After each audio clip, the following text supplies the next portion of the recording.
Como foi falado também, na quarta-feira nós teremos o mutirão de confissões, e o mutirão de confissões, como o nome fala, é para confissões, né? Não é o momento próprio para direção espiritual.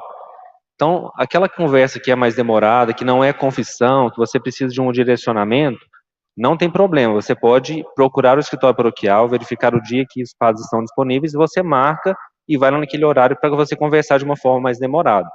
Mas o mutirão de confissões é para que a pessoa possa sair do seu trabalho, talvez, né, e ali de forma rápida se confessa, porque vão ter muitos padres, e depois já volta para o seu trabalho.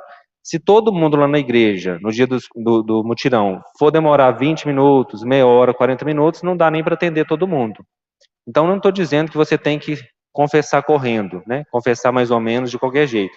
Mas uma confissão bem feita, muito aprofundada, não precisa demorar mais de 3 minutos, 2 minutos. Lógico que depende de caso para caso, né? Mas o que eu quero dizer é o seguinte: você vai se preparar muito bem antes, fazer o seu exame de consciência, vai chegar depois para o padre e dizer: Padre, eu pequei, eu fiz isso, isso, isso e isso, sem querer justificar, sem querer explicar, sem querer contar detalhe, sem querer contextualizar o pecado, porque não tem sentido. Quando a gente quer explicar demais, quando a gente quer meio que, né, falar o contexto, a gente entende que a gente não tem muita culpa. A culpa não é muito minha, não. Ah, eu pequei porque fulano fez isso. Não.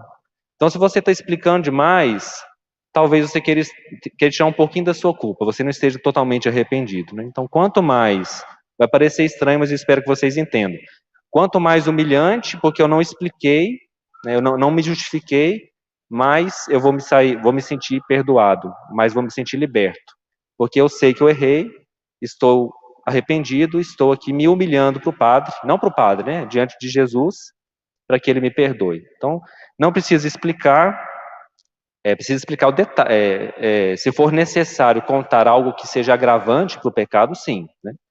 Mas tem gente que às vezes vai querer explicar, eu fiz isso porque meu marido, porque minha esposa, meu filho, não precisa disso. Vai lá, eu pequei isso, meu pecado foi esse, eu fiz mais ou menos tantas vezes, você lembrar a quantidade de vezes aproximada, ou se você não se lembra, você fala, foi muitas vezes, foram algumas vezes, para que o padre saiba a gravidade, que uma coisa é pecar uma vez, outra coisa é pecar muitas vezes, né? Então isso pode agravar o pecado. Então você fala, padre, eu pequei, eu fiz isso mais ou menos tantas vezes, algumas vezes ou muitas vezes, e você vai fazer o propósito de não mais pecar, né? Não precisa contar detalhe, não precisa explicar, e muito menos falar o que você não pecou. Tem gente que às vezes quer falar, padre, eu não faço isso, eu não faço aquilo, não. É para você falar o que você fez de errado, não o que você não fez, né? Senão não tem sentido. Então, deu para entender? Não estou falando que tem que ser corrido, não.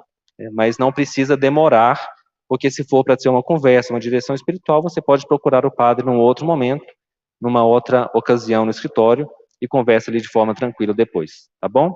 Porque senão não dá tempo de atender todo mundo, né?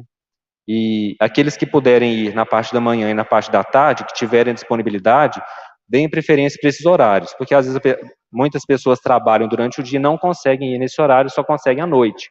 Então, à noite, às vezes, enche, e tem pessoas que poderiam ter ido mais cedo, tá? Só mesmo para ficar melhor para todo mundo. Porque se eu demoro, eu estou faltando com a caridade com aquele que está me esperando, que talvez não tenha outra oportunidade de se confessar. Bom? Fiquemos todos de pé para a bênção. Após cada invocação,